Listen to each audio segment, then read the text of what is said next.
ओम नमः शिवाय। भारत माता ಶಿವಶಕ್ತಿ ಅವತಾರ ಪರಮಾತ್ಮ ವಾಣಿ. ಓಂ. ಪಿತಾಶ್ರೀ ಶಿವ ತಂದೆಯ ನೆನಪಿದೆಯೇ? ಮುರಳಿಯ ದಿನಾಂಕ 6/6/2026. ಪ್ರಾತಃ ಕ್ಲಾಸ್. ಓಂ ನಮಃ ಶಿವಾಯ್. ನಂಬಿಗಸ್ತ ಮಕ್ಕಳೇ, ತಂದೆ ಹೇಳುತ್ತಾರೆ, ಏನಾದರೂ ತಪ್ಪು ಇತ್ಯಾದಿ ಸಂಭವಿಸಿದರೆ ಅದನ್ನು ಸ್ಪಷ್ಟವಾಗಿ ತಿಳಿಸಿ, ಮರೆ ಮಾಡಬೇಡಿ. ಇಲ್ಲದಿದ್ದರೆ 100 ಪಟ್ಟು ಪಾಪವಾಗುತ್ತದೆ. ಅದು ಒಳಗಿನಿಂದ ತಿನ್ನುತ್ತಿರುತ್ತದೆ, ವೃದ್ಧಿಯಾಗುತ್ತಾ ಹೋಗುತ್ತದೆ. ಆಗ ತಕ್ಷಣವೇ ಕೆಳಗೆ ಬೀಳುತ್ತೀರಿ. ಮಕ್ಕಳು ತಂದೆಯೊಂದಿಗೆ ಸಂಪೂರ್ಣವಾಗಿ ಸತ್ಯವಾಗಿರಬೇಕು. ಇಲ್ಲದಿದ್ದರೆ ಬಹಳ ಬಹಳ ನಷ್ಟವಿದೆ. ಓಂ ನಮಃ ಶಿವಾಯ್. ಮಧುರಾತಿ ಮಧುರ ಸಿಕ್ಕಿಲ್ಲದೆ ಮಕ್ಕಳೇ, ಈ ಹಳೆಯ ಪ್ರಪಂಚದಲ್ಲಿ ನಾವು ಈಗ ಕೆಲವೇ ದಿನಗಳ ಪ್ರವಾಸಿಗರು ಎಂದು ನೀವು ಅರ್ಥ ಮಾಡಿಕೊಂಡಿದ್ದೀರಿ. ಪ್ರಪಂಚದ ಮನುಷ್ಯರು ಇನ್ನು 40,000 ವರ್ಷ ಇಲ್ಲಿ ಇರಬೇಕೆಂದು ತಿಳಿದಿದ್ದಾರೆ. ನಿಮಗೆ ಮಕ್ಕಳಿಗಂತೂ ನಿಶ್ಚಯವಿದೆ ಅಲ್ಲವೇ? ಈ ಮಾತುಗಳನ್ನು ಮರೆಯಬೇಡಿ. ಇಲ್ಲಿ ಕುಳಿತಿದ್ದರೂ ಸಹ ನೀವು ಮಕ್ಕಳು ಒಳಗಿನಿಂದ ಬಹಳ ಗದ್ಗದಿತರಾಗಬೇಕು. ಈ ಕಣ್ಣುಗಳಿಂದ ಏನೆಲ್ಲ ನೋಡುತ್ತಿದ್ದೀರೋ ಇದು ವಿನಾಶವಾಗುವಂಥದ್ದೇ ಆಗಿದೆ. ಆತ್ಮವು ಅವಿನಾಶಿಯಾಗಿದೆ. ನಾವು ಆತ್ಮಗಳು 84 ಜನ್ಮಗಳನ್ನು ಪೂರೈಸಿದ್ದೇವೆ ಎಂದು ಬುದ್ಧಿಯಲ್ಲಿದೆ. ಈಗ ತಂದೆಯು ಕರೆದುಕೊಂಡು ಹೋಗಲು ಬಂದಿದ್ದಾರೆ. ಹಳೆಯ ಪ್ರಪಂಚವು ಪೂರ್ಣಗೊಂಡಾಗಲೇ ತಂದೆಯು ಹೊಸ ಪ್ರಪಂಚವನ್ನು ನಿರ್ಮಿಸಲು ಬರುತ್ತಾರೆ. ಹೊಸ ಪ್ರಪಂಚದಿಂದ ಹಳೆಯದು, ಮತ್ತೆ ಹಳೆಯ ಪ್ರಪಂಚದಿಂದ ಹೊಸ ಪ್ರಪಂಚ. ಈ ಚಕ್ರದ ಜ್ಞಾನವು ನಿಮ್ಮ ಬುದ್ಧಿಯಲ್ಲಿದೆ. ಅನೇಕ ಬಾರಿ ನಾವು ಚಕ್ರವನ್ನು ಸುತ್ತು ಹಾಕಿದ್ದೇವೆ. ಈಗ ಈ ಚಕ್ರವು ಪೂರ್ಣಗೊಳ್ಳುತ್ತಿದೆ. ಮತ್ತೆ ಹೊಸ ಪ್ರಪಂಚದಲ್ಲಿ ನಾವು ಕೆಲವೇ ದೇವತೆಗಳು ಇರುತ್ತೇವೆ, ಮನುಷ್ಯರು ಇರುವುದಿಲ್ಲ. ಈಗ ನಾವು ಮನುಷ್ಯರಿಂದ ದೇವತೆಗಳಾಗುತ್ತಿದ್ದೇವೆ. ಇದು ಪಕ್ಕಾ ನಿಶ್ಚಯವಿದೆ ಅಲ್ಲವೇ? ಬಾಕಿ ಕರ್ಮಗಳ ಮೇಲೆ ಆಧಾರಿತವಾಗಿದೆ. ಮನುಷ್ಯರು ಉಲ್ಟಾ ಕೆಲಸ ಮಾಡಿದರೆ ಅದು ಒಳಗಿನಿಂದ ಅವಶ್ಯವಾಗಿ ತಿನ್ನುತ್ತದೆ. ಆದ್ದರಿಂದ ತಂದೆಯೂ ಕೇಳುತ್ತಾರೆ, ಈ ಜನ್ಮದಲ್ಲಿ ಅಂತಹ ಯಾವುದೇ ಪಾಪಕರ್ಮಗಳನ್ನು ಮಾಡಿಲ್ಲ ತಾನೆ? ಇದು ಚೀಚಿ ರಾವಣನ ರಾಜ್ಯವಾಗಿದೆ. ಪ್ರಪಂಚದವರಿಗೆ ರಾವಣ ಎಂದರೆ ಏನು ತಿಳಿದಿಲ್ಲ ಎಂದು ನಿಮಗೆ ಗೊತ್ತಿದೆ. ಬಾಪೂಜಿಯವರು ಸಹ ರಾಮರಾಜ್ಯ ಬೇಕು ಎನ್ನುತ್ತಿದ್ದರು, ಆದರೆ ಅರ್ಥ ತಿಳಿದಿರಲಿಲ್ಲ. ರಾಮರಾಜ್ಯ ಬೇಕು ಎನ್ನುತ್ತಿದ್ದರು, ಆದರೆ ರಾಮರಾಜ್ಯ ಎಂದರೆ ಏನು ಎಂಬ ಅರ್ಥ ಅವರಿಗೆ ಗೊತ್ತಿಲ್ಲ.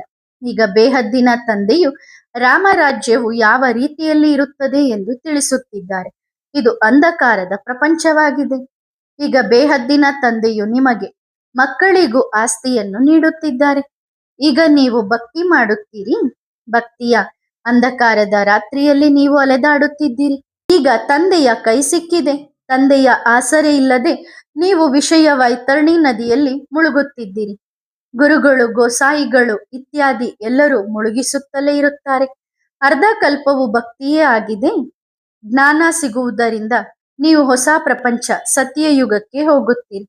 ಈಗ ನಿಮಗೆ ಮಕ್ಕಳಿಗೂ ಈ ನಿಶ್ಚಯವಿದೆ. ನಾವು ಬಾಬಾರವರನ್ನು ನೆನಪು ಮಾಡುತ್ತಾ ಮಾಡುತ್ತಾ ಪವಿತ್ರರಾಗುತ್ತೇವೆ. ನಂತರ ಪವಿತ್ರ ರಾಜ್ಯಕ್ಕೆ ಬರುತ್ತೇವೆ. ಈ ಜ್ಞಾನವೂ ಸಹ ನಿಮಗೆ ಈಗ ಪುರುಷೋತ್ತಮ ಸಂಗಮ ಯುಗದಲ್ಲೇ ಸಿಗುತ್ತದೆ. ಇದು ಪುರುಷೋತ್ತಮ ಸಂಗಮ ಯುಗವಾಗಿದೆ. ಯಾವಾಗ ನಾವು ಚೀಚಿಯಿಂದ ಸುಂದರ, ಮುಳ್ಳುಗಳಿಂದ ಹೂವುಗಳಾಗುತ್ತಿದ್ದೀರೋ ಯಾರು ಮಾಡುತ್ತಾರೆ? ತಂದೆ. ತಂದೆಯನ್ನೂ ಸಹ ತಿಳಿದುಕೊಳ್ಳಬೇಕು. ನಾವು ಆತ್ಮಗಳು ಆ ಬೇಹದ್ದಿನ ತಂದೆಯ ಮಕ್ಕಳಾಗಿದ್ದೇವೆ. ಲೌಕಿಕ ತಂದೆಯನ್ನು ಬೇಹದ್ದಿನ ತಂದೆ ಎಂದು ಕರೆಯಲಾಗುವುದಿಲ್ಲ. ಪಾರಲೌಕಿಕ ತಂದೆಯು ಆತ್ಮಗಳ ಲೆಕ್ಕಾಚಾರದಲ್ಲಿ ಎಲ್ಲರ ತಂದೆಯಾಗಿದ್ದಾರೆ. ನಂತರ ಬ್ರಹ್ಮನ ಆಕ್ಯುಪೇಷನ್ ಕೂಡ ಬೇಕಲ್ಲವೇ? ನೀವು ಮಕ್ಕಳು ಎಲ್ಲರ ಆಕ್ಯುಪೇಷನ್ ತಿಳಿದುಕೊಂಡಿದ್ದೀರಿ. ವಿಷ್ಣುವಿನ ಆಕ್ಯುಪೇಷನ್ ಕೂಡ ತಿಳಿದಿದ್ದೀರಿ. ದಾರವು ಎಷ್ಟು ಗೊಂದಲಮಯವಾಗಿದೆ. ಸ್ವರ್ಗದ ಮಾಲೀಕನಾಗಿದ್ದಾನೆ ಅಲ್ಲವೇ? ತಂದೆಯು 3 ಲೋಕಗಳ ಮಾಲೀಕನಾಗಿದ್ದಾರೆ. ಮೂಲವತನ, ಸೂಕ್ಷ್ಮವತನ, ಸ್ಥೂಲವತನ. ಅವರು ಕೂಡ ಸಂಗಮದಲ್ಲಿ ಬರುತ್ತಾರೆ ಅಲ್ಲವೇ? ಹಾಗಾಗಿ ಈಗ ತಂದೆಯೂ ಕುಳಿತು ತಿಳಿಸುತ್ತಿದ್ದಾರೆ. ಇದು ಹಳೆಯ ಪ್ರಪಂಚ ಮತ್ತು ಹೊಸ ಪ್ರಪಂಚದ ಸಂಗಮವಾಗಿದೆ. ಈಗಲೂ ಸಹ ಕೂಗುತ್ತಾರೆ, ಪತಿತರನ್ನು ಪಾವನ ಮಾಡುವವರೇ ಬನ್ನಿ ಎಂದು. ಅಂದ್ರೆ, ಹೇ ಪರಮಾತ್ಮ, ಹೇ ಪತಿತ ಪಾವನ, ನೀನು ಬಂದು ನಮ್ಮನ್ನ ಪಾವನ ಮಾಡು ಬನ್ನಿರಿ ಎಂದು ಕರೆಯುತ್ತಾರೆ. ಪಾವನ ಪ್ರಪಂಚವು ಹೊಸ ಪ್ರಪಂಚ ಮತ್ತು ಪತಿತ ಪ್ರಪಂಚವು ಹಳೆಯ ಪ್ರಪಂಚವಾಗಿದೆ. ಬೇಹದ್ದಿನ ತಂದೆಯ ಪಾತ್ರವೂ ಇದೆ ಎಂದು ನಿಮಗೆ ಗೊತ್ತಿದೆ. ಕ್ರಿಯೇಟರ್ ಡೈರೆಕ್ಟರ್ ಆಗಿದ್ದಾರೆ ಅಲ್ಲವೇ?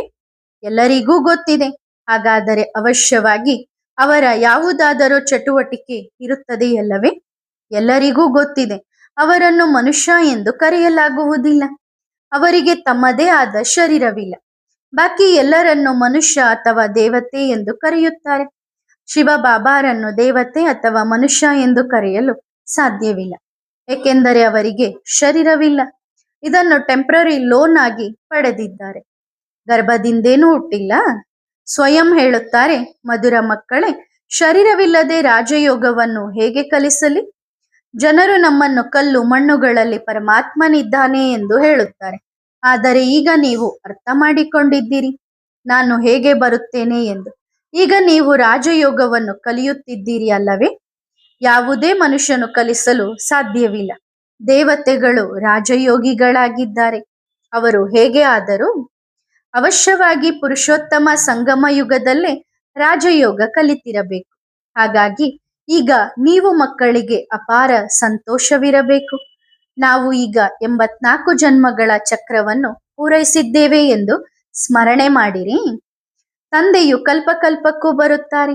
ತಂದೆಯು ಸ್ವಯಂ ಹೇಳುತ್ತಾರೆ, ಇದು ಅನೇಕ ಜನ್ಮಗಳ ಕೊನೆಯ ಜನ್ಮವಾಗಿದೆ. ಸತ್ಯಯುಗದ ರಾಜಕುಮಾರ ಆಗಿದ್ದ ಶ್ರೀಕೃಷ್ಣನೇ ಮತ್ತೆ 84 ಜನ್ಮಗಳ ಚಕ್ರವನ್ನು ಸುತ್ತು ಹಾಕುತ್ತಾರೆ. ನೀವು ಶಿವನಿಗೆ 84 ಜನ್ಮಗಳಿವೆ ಎಂದು ಹೇಳುವುದಿಲ್ಲ. ಶ್ರೀಕೃಷ್ಣನೇ ಸುಂದರ ಆಗಿದ್ದನು, ನಂತರ ಶ್ಯಾಮ ಆದನು.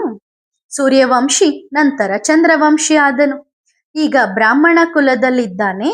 ಈ ಮಾತುಗಳು ಪ್ರಪಂಚದಲ್ಲಿ ಬೇರೆ ಯಾರ ಬುದ್ಧಿಯಲ್ಲೂ ಇಲ್ಲ.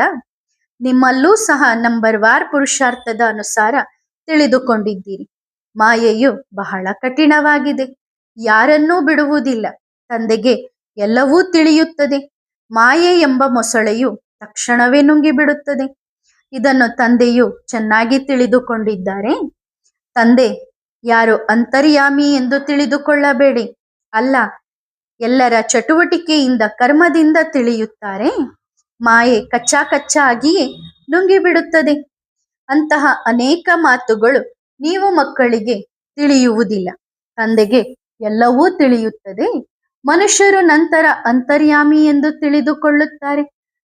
ತಂದೆ ಹೇಳುತ್ತಾರೆ, ನಾನು ಅಂತರ್ಯಾಮಿ ಅಲ್ಲ. ಪ್ರತಿಯೊಬ್ಬರ ನಡವಳಿಕೆಯಿಂದ ಎಲ್ಲವೂ ತಿಳಿಯುತ್ತದೆ. ಬಹಳ ಚೀಚಿ ನಡವಳಿಕೆಯನ್ನು ನಡೆಸುತ್ತಾರೆ. ತಂದೆಯು ಮಕ್ಕಳಿಗೆ ಎಚ್ಚರಿಕೆ ಕೊಡುತ್ತಾರೆ, ಮಾಯೆಯಿಂದ ಸಂಭಾಲಿಸಿಕೊಳ್ಳಬೇಕು. ಮಾಯೆಯು ಎಂತಹದ್ದೆಂದರೆ ಯಾವುದಾದರೊಂದು ರೂಪದಲ್ಲಿ ಮಕ್ಕಳನ್ನು ನುಂಗಿಬಿಡುತ್ತದೆ. ನಂತರ ತಂದೆಯು ತಿಳಿಸಿದರೂ ಸಹ ಬುದ್ಧಿಯಲ್ಲಿ ಕುಳಿತುಕೊಳ್ಳುವುದಿಲ್ಲ. ಆದ್ದರಿಂದ ಮಕ್ಕಳು ಬಹಳ ಎಚ್ಚರಿಕೆಯಿಂದ ಇರಬೇಕು. ಕಾಮವಿಕಾರವು ಮಹಾಶತ್ರುವಾಗಿದೆ. ನಾವು ವಿಕಾರಕ್ಕೆ ಹೋಗಿದ್ದೇವೆ ಎಂದು ತಿಳಿಯುವುದಿಲ್ಲ. ಹಾಗೆಯೂ ಆಗುತ್ತದೆ. ಆದ್ದರಿಂದ ತಂದೆ ಹೇಳುತ್ತಾರೆ, ಏನಾದರೂ ತಪ್ಪು ಇತ್ಯಾದಿ ಸಂಭವಿಸಿದರೆ ಅದನ್ನು ಸ್ಪಷ್ಟವಾಗಿ ತಿಳಿಸಿ, ಮರೆ ಮಾಡಬೇಡಿ. ಇಲ್ಲದಿದ್ದರೆ 100 ಪಟ್ಟು ಪಾಪವಾಗುತ್ತದೆ. ಅದು ಒಳಗಿನಿಂದ ತಿನ್ನುತ್ತಿರುತ್ತದೆ, ವೃದ್ಧಿಯಾಗುತ್ತಾ ಹೋಗುತ್ತದೆ. ತಕ್ಷಣವೇ ಕೆಳಗೆ ಬೀಳುತ್ತೀರಿ. ಮಕ್ಕಳು ತಂದೆಯೊಂದಿಗೆ ಸಂಪೂರ್ಣವಾಗಿ ಸತ್ಯವಾಗಿರಬೇಕು. ಇಲ್ಲದಿದ್ದರೆ ಬಹಳ ಬಹಳ ನಷ್ಟವಿದೆ. ಮಾಯೆಯು ಈ ಸಮಯದಲ್ಲಿ ಬಹಳ ಕಠಿಣವಾಗಿದೆ. ಇದು ರಾವಣನ ಪ್ರಪಂಚವಾಗಿದೆ. ನಾವು ಈ ಹಳೆಯ ಪ್ರಪಂಚವನ್ನು ಏಕೆ ನೆನಪು ಮಾಡಬೇಕು? ನಾವು ಹೊಸ ಪ್ರಪಂಚವನ್ನು ನೆನಪು ಮಾಡುತ್ತೇವೆ. ಎಲ್ಲಿಗೆ ನಾವು ಈಗ ಹೋಗುತ್ತಿದ್ದೇವೆಯೋ, ತಂದೆಯು ಹೊಸ ಮನೆ ಇತ್ಯಾದಿ ಕಟ್ಟಿಸಿದರೆ ಮಕ್ಕಳು ಅರ್ಥ ಮಾಡಿಕೊಳ್ಳುತ್ತಾರಲ್ಲವೇ? ನಮಗಾಗಿ ಮನೆ ನಿರ್ಮಾಣವಾಗುತ್ತಿದೆ ಎಂದು ಸಂತೋಷವಿರುತ್ತದೆ. ಇದು ಬೇಹದ್ದಿನ ಮಾತು. ನಮಗಾಗಿ ಹೊಸ ಪ್ರಪಂಚ ಸ್ವರ್ಗವು ನಿರ್ಮಾಣವಾಗುತ್ತಿದೆ. ಸ್ವರ್ಗದಲ್ಲಿ ಅವಶ್ಯವಾಗಿ ವಾಸಿಸಲು ಮನೆಗಳು ಇರುತ್ತವೆ. ಈಗ ನಾವು ಹೊಸ ಪ್ರಪಂಚಕ್ಕೆ ಹೋಗುವವರಿದ್ದೇವೆ. ತಂದೆಯನ್ನು ಎಷ್ಟು ನೆನಪು ಮಾಡುತ್ತೇವೆಯೋ ಅಷ್ಟು ಸುಂದರ ಹೂವುಗಳಾಗುತ್ತೇವೆ. ನಾವು ವಿಕಾರಗಳ ವಶವಾಗಿ ಮುಳ್ಳುಗಳಾಗಿದ್ದೇವೆ. ಮಾಯೆಯು ಅರ್ಧದಷ್ಟು ಜನರನ್ನು ತಕ್ಷಣವೇ ತಿಂದು ಬಿಡುತ್ತದೆ ಎಂದು ತಂದೆಗೆ ಗೊತ್ತಿದೆ. ನೀವು ಕೂಡ ಅರ್ಥ ಮಾಡಿಕೊಳ್ಳುತ್ತೀರಿ. ಯಾರು ಬರುವುದಿಲ್ಲವೋ ಅವರು ಮಾಯೆಯ ವಶವಾಗಿದ್ದಾರೆ. ತಂದೆಯ ಬಳಿ ಬರುವುದೇ ಇಲ್ಲ. ದ್ರೋಹಿಯಾಗಿದ್ದಾರೆ. ಹಳೆಯ ಶತ್ರುವಿನ ಬಳಿ ಹೋಗಿದ್ದಾರೆ. ಅಂತಹ ಅನೇಕರನ್ನು ಮಾಯೆಯು ನುಂಗಿಬಿಡುತ್ತದೆ. ಚಿತ್ರಗಳನ್ನು ಎಷ್ಟು ಹಚ್ಚುವುದು? ಇಲ್ಲಿ ಬೇಹದ್ದಿನ ಮಾತಿದೆ. ಯಾರು ಕುಳಿತು ಇಷ್ಟೊಂದು ದಿನನಿತ್ಯ ನೋಡುತ್ತಾರೆ, ಎಷ್ಟೋ ಜನರು ಮುಗಿದು ಹೋಗುತ್ತಾರೆ, ಅಂದ್ರೆ ಸಮಾಪ್ತಿ ಆಗುತ್ತಾರೆ. ಬಹಳ ಒಳ್ಳೆಯವರು ಎಂದು ಹೇಳಿ ಹೋಗುತ್ತಾರೆ. ನಾವು ಹೀಗೆ ಮಾಡುತ್ತೇವೆ, ಹಾಗೆ ಮಾಡುತ್ತೇವೆ, ನಾವು ಯಜ್ಞಕ್ಕಾಗಿ ಪ್ರಾಣವನ್ನೂ ನೀಡಲು ಸಿದ್ಧರಿದ್ದೇವೆ ಎಂದು. ಇಂದು ಅಂತವರು ಇಲ್ಲ. ಎಲ್ಲಾ ಕ್ಲಾಸ್ಗಳಿಂದ ಮಾಯೆಯು ಅರ್ಧದಷ್ಟು ಜನರನ್ನು ನುಂಗಿಬಿಡುತ್ತದೆ. ನಿಮ್ಮ ಹೋರಾಟವು ಮಾಯೆಯೊಂದಿಗಿದೆ. ಪ್ರಪಂಚದಲ್ಲಿ ಯಾರಿಗೂ ಇದು ತಿಳಿದಿಲ್ಲ, ಮಾಯೆಯೊಂದಿಗೆ ಹೋರಾಟ ಹೇಗೆ ನಡೆಯುತ್ತದೆ ಎಂದು. ಶಾಸ್ತ್ರಗಳಲ್ಲಿ ನಂತರ ದೇವತೆಗಳು ಮತ್ತು ಅಸುರರ ಹೋರಾಟ ನಡೆದಿದೆ ಎಂದು ತೋರಿಸಿದ್ದಾರೆ. ನಂತರ ಕೌರವರು ಮತ್ತು ಪಾಂಡವರ ಹೋರಾಟವನ್ನು ತೋರಿಸುತ್ತಾರೆ. ಯಾರನ್ನಾದರೂ ಕೇಳಿ, ಈ ಎರಡೂ ಮಾತುಗಳು ಶಾಸ್ತ್ರಗಳಲ್ಲಿ ಹೇಗೆ ಬಂದವು? ದೇವತೆಗಳು ಅಹಿಂಸಕರಾಗಿರುತ್ತಾರೆ. ಅವರು ಇರುವುದೇ ಸತ್ಯಯುಗದಲ್ಲಿ. ಅವರ ಹೋರಾಟ ಅಸುರರೊಂದಿಗೆ ಹೇಗೆ ನಡೆಯುತ್ತದೆ? ಯಾರ ಬುದ್ಧಿಗೂ ಇದು ಬರುವುದಿಲ್ಲ. ಈಗ ನೀವು ಮಕ್ಕಳಿಗೆ ತಂದೆಯು ಜ್ಞಾನದ 3ನೇ ನೇತ್ರವನ್ನು ಕೊಟ್ಟಿದ್ದಾರೆ. ಹೋರಾಟದ ಮಾತೇ ಇರಲು ಸಾಧ್ಯವಿಲ್ಲ. ಕೌರವ ಮತ್ತು ಪಾಂಡವರ ಅರ್ಥವನ್ನೂ ಸಹ ತಿಳಿದುಕೊಂಡಿಲ್ಲ. ಶಾಸ್ತ್ರಗಳಲ್ಲಿ ಬರೆದಿರುವುದನ್ನು ಓದಿ ತಿಳಿಸುತ್ತಿರುತ್ತಾರೆ. ಬಾಬಾರವರು ಆ ಗೀತೆಯನ್ನು ಓದಿದ್ದರು. ಯಾವಾಗ ಈ ಜ್ಞಾನ ಸಿಕ್ಕಿತು ಆಗ ವಿಚಾರ ನಡೆಯಿತು. ಗೀತೆಯಲ್ಲಿ ಈ ಯುದ್ಧ ಇತ್ಯಾದಿ ಮಾತುಗಳನ್ನು ಏಕೆ ಬರೆಯಲಾಗಿದೆ ಎಂದು. ಕೃಷ್ಣನೂ ಸಹ ಗೀತೆಯ ಭಗವಂತನಲ್ಲ. ಗೀತೆ ಕೈಯಲ್ಲಿತ್ತು, ಕೋಪ ಬಂತು ಮತ್ತು ಗೀತೆಯನ್ನು ತಕ್ಷಣವೇ ಪಕ್ಕಕ್ಕೆ ಇಟ್ಟರು. ಇದು ಸುಳ್ಳು ಶಾಸ್ತ್ರವಾಗಿದೆ. ಇವರೊಳಗೆ ತಂದೆ ಕುಳಿತಿದ್ದರು. ಹಾಗಾಗಿ ಇವರ ಮೂಲಕ ಗೀತೆಯನ್ನು ತಕ್ಷಣವೇ ಬೇರೆಯಾಗಿ ಇರಿಸಿದರು. ಹೇಳಿದರು, ಈಗ ಇದಕ್ಕೆ ಕೈ ಕೂಡ ಹಚ್ಚಬೇಡಿ, ಇಲ್ಲದಿದ್ದರೆ ಇಡೀ ಆಯುಷು ಗೀತೆಯನ್ನೇ ಓದುತ್ತಾ ಬಂದಿದ್ದರು. ಈಗ ಅರ್ಥ ಮಾಡಿಕೊಳ್ಳುತ್ತಾರೆ ಭಕ್ತಿಯಲ್ಲಿ ಎಷ್ಟು ಅಂಧಕಾರವಿದೆ ಎಂದು. ತಂದೆಯೂ ಈಗ ಎಷ್ಟು ಬೆಳಕನ್ನು ನೀಡುತ್ತಾರೆ, ಆತ್ಮಕ್ಕೆ ಕೊಡುತ್ತಾರೆ. ಆಗ ತಂದೆ ಹೇಳುತ್ತಾರೆ, ನಿಮ್ಮನ್ನು ಆತ್ಮ ಎಂದು ತಿಳಿದುಕೊಳ್ಳಿ, ಬೇಹದ್ದಿನ ತಂದೆಯನ್ನು ನೆನಪು ಮಾಡಿರಿ. ಭಕ್ತಿಯಲ್ಲಿ ನೀವು ನೆನಪು ಮಾಡುತ್ತಿದ್ದೀರಿ ಅಲ್ಲವೇ? ನೀವು ಬರುತ್ತೀರಿ ಎಂದರೆ ನಾವು ಬಲಿಹಾರಿಯಾಗುತ್ತೇವೆ ಎನ್ನುತ್ತಿದ್ದವರು. ಆದರೆ ಹೇಗೆ ಬಲಿಹಾರಿಯಾಗುತ್ತೇವೆ ಎಂದು ತಿಳಿದಿರಲಿಲ್ಲ. ಈಗ ನೀವು ಅರ್ಥ ಮಾಡಿಕೊಳ್ಳುತ್ತೀರಿ. ನಾನು ಹೇಗೆ ಆತ್ಮನೋ ಹಾಗೆಯೇ ತಂದೆಯೂ ಸಹ ಆಗಿದ್ದಾರೆ. ಇದು ತಂದೆಯ ಅಲೌಕಿಕ ಜನ್ಮವಾಗಿದೆ. ನಿಮಗೆ ಮಕ್ಕಳಿಗೆ ಎಷ್ಟು ಚೆನ್ನಾಗಿ ಓದಿಸುತ್ತಾರೆ. ನೀವೇ ಹೇಳುತ್ತೀರಿ, ಇವರೇ ಆ ತಂದೆ ಯಾರು ಕಲ್ಪಕಲ್ಪಕ್ಕೂ ನಮಗೆ ಓದಿಸಲು ಬರುತ್ತಾರೆ ಎಂದು. ನಾವೆಲ್ಲರೂ ಬಾಬಾ ಬಾಬಾ ಎನ್ನುತ್ತೇವೆ. ತಂದೆಯೂ ಸಹ ಮಕ್ಕಳು ಮಕ್ಕಳು ಎನ್ನುತ್ತಾರೆ. ಅವರೇ ಶಿಕ್ಷಕನ ರೂಪದಲ್ಲಿ ರಾಜಯೋಗವನ್ನು ಕಲಿಸುತ್ತಾರೆ. ಬೇರೆ ಯಾರೂ ರಾಜಯೋಗ ಕಲಿಸಲು ಸಾಧ್ಯವಿಲ್ಲ. ನಿಮ್ಮನ್ನು ವಿಶ್ವದ ಮಾಲೀಕರನ್ನಾಗಿ ಮಾಡುತ್ತಾರೆ. ಹಾಗಾಗಿ ಅಂತಹ ತಂದೆಯ ಮಕ್ಕಳಾಗಿ ನಂತರ ಅವರಿಂದಲೇ ಶಿಕ್ಷಣವನ್ನು ಪಡೆಯಬೇಕು, ಗದ್ಗದಿತರಾಗಬೇಕು. ಒಂದು ವೇಳೆ ಚೀಚಿ ಆದರೆ ಸಂತೋಷ ಬರುವುದೇ ಇಲ್ಲ. ಎಷ್ಟೇ ತಲೆ ಕೆಡಿಸಿಕೊಂಡರೂ ಸಹ ಅವರು ನಂತರ ನಮ್ಮ ಜಾತಿ ಬಾಂಧವರಲ್ಲ, ಇಲ್ಲಿ ಅಂದ್ರೆ ನಮ್ಮ ಕುಲದವರಲ್ಲ. ಇಲ್ಲಿ ಮನುಷ್ಯರ ಮನೆತನದ ಹೆಸರುಗಳು ಎಷ್ಟಿರುತ್ತವೆ? ಅವೆಲ್ಲವೂ ಹದ್ದಿನ ಲೌಕಿಕ ಮಾತುಗಳು. ನಿಮ್ಮ ಮನೆತನದ ಹೆಸರು ನೋಡಿ ಎಷ್ಟು ದೊಡ್ಡದಾಗಿದೆ. ಎಲ್ಲರಿಗಿಂತ ದೊಡ್ಡ ಗ್ರ್ಯಾಂಡ್ ಫಾದರ್ ಬ್ರಹ್ಮ ಬಾಬಾ. ಅವರನ್ನು ಯಾರು ತಿಳಿಯುವುದೇ ಇಲ್ಲ. ಶಿವ ಬಾಬಾರವರನ್ನು ಸರ್ವವ್ಯಾಪಿ ಎಂದು ಹೇಳುತ್ತಾರೆ. ನಾಯಿ ಬೆಕ್ಕುಗಳಲ್ಲಿ ಸೇರಿಸಿದ್ದಾರೆ. ಬ್ರಹ್ಮನ ಬಗ್ಗೆಯೂ ಯಾರಿಗೂ ತಿಳಿಯುವುದಿಲ್ಲ. ಬ್ರಹ್ಮ ವಿಷ್ಣು ಶಂಕರರ ಚಿತ್ರಗಳೂ ಇವೆ. ಬ್ರಹ್ಮನನ್ನು ಸೂಕ್ಷ್ಮವತನಕ್ಕೆ ಕರೆದುಕೊಂಡು ಹೋಗಿದ್ದಾರೆ. ಬ್ರಹ್ಮನ ಬಯೋಗ್ರಫಿ ಏನು ಎನ್ನುವುದು ತಿಳಿದಿಲ್ಲ. ಸೂಕ್ಷ್ಮವತನದಲ್ಲಿ ಮತ್ತೆ ಪ್ರಜಾಪಿತ ಬ್ರಹ್ಮ ಎಲ್ಲಿಂದ ಬರುತ್ತಾರೆ? ಅಲ್ಲಿ ದತ್ತು ಮಾಡಿಕೊಳ್ಳುತ್ತಾರೆಯೇ? ಯಾರಿಗೂ ಇದು ತಿಳಿದಿಲ್ಲ. ಪ್ರಜಾಪಿತ ಬ್ರಹ್ಮ ಎನ್ನುತ್ತಾರೆ, ಆದರೆ ಬಯೋಗ್ರಫಿ ಏನು ತಿಳಿದಿಲ್ಲ. ಬ್ರಹ್ಮ ಎಲ್ಲಿಂದ ಬಂದರು ಎನ್ನುವುದು ಕೂಡ ಏನೂ ತಿಳಿದಿಲ್ಲ. ತಂದೆಯೂ ತಿಳಿಸಿದ್ದಾರೆ, ಇದು ನಮ್ಮ ರಥವಾಗಿದೆ. ಅನೇಕ ಜನ್ಮಗಳ ಕೊನೆಯಲ್ಲಿ ನಾವು ಈ ಆಧಾರವನ್ನು ಪಡೆದಿದ್ದೇವೆ. ಇದು ಪುರುಷೋತ್ತಮ ಸಂಗಮ ಯುಗ. ಗೀತೆಯ ಅಧ್ಯಾಯ ಆಗಿದೆ. ಪವಿತ್ರತೆಯೂ ಸಹ ಮುಖ್ಯವಾಗಿದೆ. ಪತಿತರಿಂದ ಪಾವನರಾಗುವುದು ಹೇಗೆ ಎನ್ನುವುದು ಪ್ರಪಂಚದಲ್ಲಿ ಯಾರಿಗೂ ತಿಳಿದಿಲ್ಲ. ಸಾಧು ಸಂತರು ಇತ್ಯಾದಿ ಎಂದಿಗೂ ಹೀಗೆ ಹೇಳುವುದಿಲ್ಲ. ದೇಹ ಸಹಿತ ದೇಹದ ಎಲ್ಲಾ ಧರ್ಮಗಳನ್ನು ಮರೆತು ಒಬ್ಬ ತಂದೆಯನ್ನು ನೆನಪು ಮಾಡಿರಿ ಎಂದು. ಆಗ ಮಾಯೆಯ ಪಾಪಕರ್ಮಗಳೆಲ್ಲವೂ ಭಸ್ಮವಾಗುತ್ತವೆ. ಹೀಗೆ ಎಂದಿಗೂ ಹೇಳುವುದಿಲ್ಲ. ತಂದೆಯನ್ನೇ ತಿಳಿದುಕೊಂಡಿಲ್ಲ, ಅರ್ಥವನ್ನೇ ಉಲ್ಟಾ ಮಾಡುತ್ತಾರೆ. ನಾಚಿಕೆ ಆಗುವುದಿಲ್ಲವೇ? ಗೀತೆಯಲ್ಲಿ ತಂದೆಯೂ ಹೇಳಿದ್ದಾರೆ, ಈ ಸಾಧುಗಳ ಇತ್ಯಾದಿಗಳ ಉದ್ಧಾರವನ್ನು ನಾನು ಮಾಡುತ್ತೇನೆ ಎಂದು. ಏಕೆಂದರೆ ಎಲ್ಲರೂ ದುರ್ಗತಿಯಲ್ಲಿದ್ದಾರೆ. ನಂತರ ಸದ್ಗತಿ ಸ್ವರ್ಗಕ್ಕೆ ಯಾರು ಕರೆದುಕೊಂಡು ಹೋಗುತ್ತಾರೆ? ಹೆಸರುಗಳನ್ನು ಎಷ್ಟು ದೊಡ್ಡದಾಗಿ ಇಟ್ಟುಕೊಳ್ಳುತ್ತಾರೆ. ಹಿಂದೆ ಟೈಟಲ್ ಮಾರಾಟವಾಗುತ್ತಿತ್ತು. ರಾಯ್ ಬಹದ್ದೂರ್ ಇತ್ಯಾದಿ ಟೈಟಲ್ ಪಡೆಯಲು 50,000 ನೀಡುತ್ತಿದ್ದರು. ಹಣದಿಂದ ಏನು ಬೇಕಾದರೂ ಸಿಗುತ್ತಿತ್ತು. ಹಾಗಾಗಿ ತಂದೆಯು ಕುಳಿತು ತಿಳಿಸುತ್ತಿದ್ದಾರೆ, ಆರಂಭದಿಂದ ಹಿಡಿದು ಈ ಸಮಯದವರೆಗೆ ಇದು ಈಗ ಕೊನೆಯ ಜನ್ಮವಾಗಿದೆ. ಇವರೇ ಬ್ರಹ್ಮ ಆಗುತ್ತಾರೆ. ಬಾಲ್ಯದಲ್ಲಿ ಹಳ್ಳಿಯ ಹುಡುಗನಾಗಿದ್ದರು.